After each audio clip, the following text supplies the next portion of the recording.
dhugaatan qon gizee qonnaan ganna keessa nan dhufa buna nan dhufa gizee hama ayisa nan dhufa deddeebuu mari'an bu'aa tokko nan argata.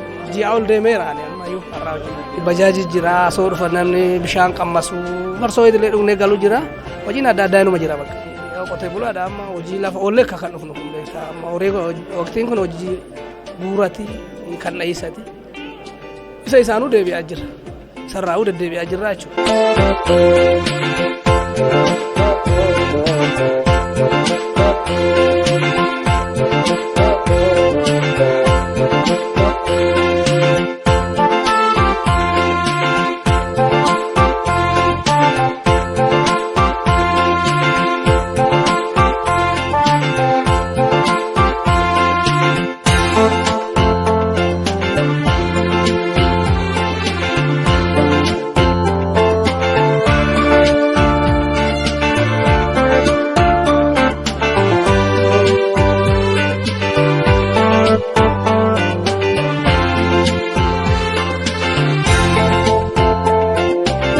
Warri kaan keessummaa jiru arginee jirra mijachuu abaatullee malee jechuudha.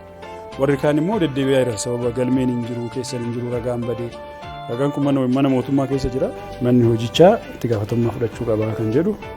Kan humna nama sirriitti atteenaan sirriitti guutaa jiru waajjira keessan dura waajjira kan ittis hin jirre.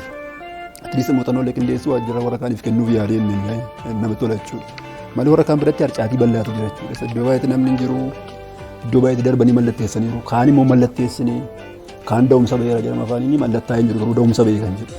Almost kabara duraa dabar dhangaddaa wanni fooyyee jira kan bar dhangaddaa immoo barana danaan fooyyessuudhaaf namni kaleessa hordofameetiin abbaa dhimma kan tajaajiluudhaaf seentuu waan akkasii nama hordoftaa amma sun hin jiru garaagarummaan seektaratti hin jira.